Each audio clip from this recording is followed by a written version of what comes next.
வேதம் புரிந்து கொள்ள சீஷர்களின் ஜெபத்தை பற்றி இன்றைக்கு நாம் பார்க்க போகின்றோம். வேதாகமத்தை வாசிக்கும்போது சில சரித்திர பகுதிகளை வாசிக்கும்போது எளிமையாக புரிந்து கொள்ளலாம்.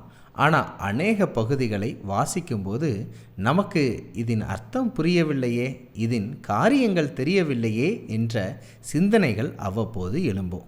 இப்படிப்பட்ட சிந்தனைகள் நமக்கு எழும்பும்போது சீஷர்களை போன்று வேதத்தை புரிந்து கொள்வதற்கான ஜெபம் செய்ய வேண்டும் என்ற பாடத்தை இன்றைக்கு நாம் படிக்கப் போகின்றோம். அந்த ஜெபத்தை புரிந்து கொள்வதற்கு முன்பதாக ஒரு சிறிய நிகழ்வை உங்களுக்கு சொல்ல ஆசைப்படுகின்றேன். ஆண்டவராகிய இயேசு கிறிஸ்து ஒரு உவமையை சொன்னார். அதிலே விதைக்கிறவன் ஒருவன் விதைக்க புறப்பட்டான். சில விதை வழியருகே விழுந்தது, சில விதை கற்பாறை நிலத்தில் விழுந்தது, சில விதை முட்செடிகள் உள்ள இடத்தில் விழுந்தது, சில விதை நல்ல நிலத்தில் விழுந்தது என்று கூறினார். இதிலே விதை என்பது எதை குறிக்கிறது? 4 விதமான நிலங்கள் என்பது எதை குறிக்கிறது? எதற்காக ஆண்டவர் இந்த ஊமையை சொன்னார்?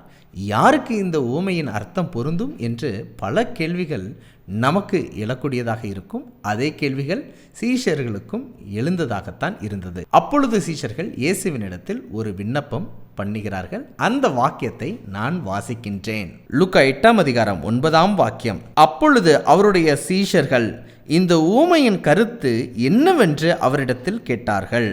இந்த வசனத்தை பார்க்கும்போது சீஷர்கள் இயேசுவின் ஓமை தனக்கு புரியவில்லை, தெரியவில்லை என்ற உடனே இந்த ஓமையின் கருத்து என்ன என்று ஆண்டவரிடத்தில் தாழ்மையாக கற்றுக்கொள்ளும் எண்ணத்தோடு, கற்றுக்கொள்ளும் ஆவியோடு, கற்றுக்கொள்ளும் மனதோடு கேட்டதை, ஜெபித்ததை பார்க்க முடிகின்றது.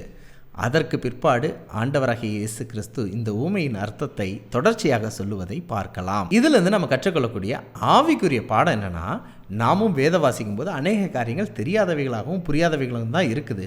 ஆனால் சீஷர்களை போன்று ஆண்டவரே இதன் கருத்து என்ன என்று பரலோகத்தின் தேவனை நோக்கி உண்மையோடும் வாஞ்சையோடும் தாகத்தோடும் ஏக்கத்தோடும் ஆசையோடும் ஜெபம் செய்தோம் என்றால் பரலோகத்தின் தேவன் சீஷர்களுக்கு வெளிப்படுத்தின அதே தேவன் நமக்கும் வெளிப்படுத்துவார் என்று விசுவாசிக்கலாம்.